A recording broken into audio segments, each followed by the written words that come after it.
আমাদের মুসোকে নিয়ে কথা বলা উচিত, যে ছেলেটি ইউরোপে বিভিন্ন ক্লাবে দরজায় কড়া নেড়েছে। একটা সুযোগ ও কোচের মন জয় করার জন্য বিভিন্নভাবে চেষ্টা করে গিয়েছে, তবুও তাকে থার্ড চয়েস সেকেন্ড চয়েস হয়ে বেঞ্চে সময় কাটাতে হয়েছে। ওব্লাগের মতো প্লেয়ারের জায়গায় এসে সে নিজেকে প্রমাণ করছে, এবং সে কিন্তু আর্জেন্টিনার থার্ড চয়েস। হ্যাঁ, অবিশ্বাস্য হলো, সে কিন্তু আর্জেন্টিনার থার্ড চয়েস। তার আগে রুল্লি অবস্থান করছে, তার আগে এমিলিয়ানো মার্টিনেজ অবস্থান করছে।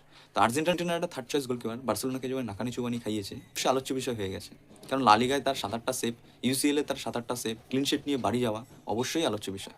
এটি নিয়ে কথা বলা প্রয়োজন, যে একটা ছেলে নিজেকে এভাবে প্রমাণ করছে এবং আগামীতে আর্জেন্টিনার জন্য সে বেরিয়ে আসবে। তো ডিয়েগো সিমেনের এই আর্জেন্টাইন কম্বিনেশন নিয়ে কাজ করাকে আমি সাধুবাদ জানাই। একটা ছিল ইন্টার মিলান, আর্জেন্টিনার আতুর ঘর, যেখানে অনেক আর্জেন্টাইন প্লেয়ার নিয়ে গঠিত হতো ইন্টার মিলান। এখন ডিয়েগো সিমেনের জামানায় স্প্যানিশ এই দল অ্যাটলেটিকো মাদ্রিদ প্রায় আর্জেন্টাইন প্লেয়ারদের উপর বেশ করেই তৈরি হয়।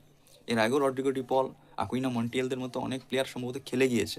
এখনও অ্যাটলেটিকো মাদ্রিদ 70% দল তৈরি হয় আর্জেন্টাইন প্লেয়ারদের নিয়ে। আপনি আলভারেজকে দেখুন, একজন স্মার্ট ফ্রি টেকার বানিয়ে দিয়েছে। কোনো অসুবিধা থাকলে থিয়াগো আলমাডা অলরেডি প্রস্তুত আছে। মলিনাকে একটা বিস্ট সাইড ব্যাকে তৈরি করে ফেলেছে। ফিনাল সিয়ামা হলে আমরা দেখতে পেতাম লামিনী আমাল ভার্সেস মলিনা।